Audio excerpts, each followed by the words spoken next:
পেহেলগাম বৈশরণে ২৬ পর্যটকের ওপর পাকিস্তানি জঙ্গি হামলার বিরুদ্ধে বারাসাতের কলোনি মোড় অবরোধ করল উত্তর ২৪ পরগনা জেলা কংগ্রেস।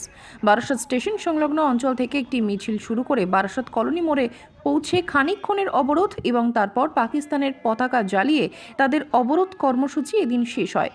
কর্মসূচির শেষে এই জঙ্গি হামলার বিরুদ্ধে কেন্দ্র কোনো পদক্ষেপ গ্রহণ না করলে ভবিষ্যতে তারা আরও বড় কর্মসূচি গ্রহণ করার হুঁশিয়ারি দিলেন।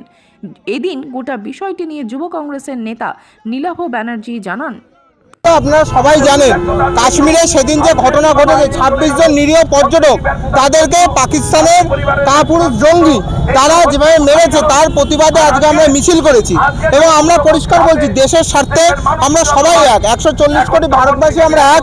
আমরা কেউ দেশের মধ্যে কংগ্রেস হতে পারি, কেউ বিজেপি হতে পারি, কেউ সিপিএম হতে পারে, কেউ সমাজবাদী পার্টি হতে পারে। দেশের স্বার্থে সবাই এক, সবাই ভারতীয় হিসেবে পথে নেমেছি। আজকে পাকিস্তানের যে জঙ্গিদের মদতদাতা সেই পাকিস্তানের পতাকা এখানে রাজপথে আমরা পুড়িয়েছি এবং আমরা চাইছি আজকে ভয়ঙ্কর ভাবে আমরা জাস্টিস চাইছি, এর বদলা চাইছি। পাকিস্তান থেকে তাদের জঙ্গি বা জঙ্গিদেরকে পাঠিয়ে যে ঘটনা হচ্ছে এখানে তার প্রতিবাদে আমরা পথে নেমে আমরা এর বিচার চাইছি।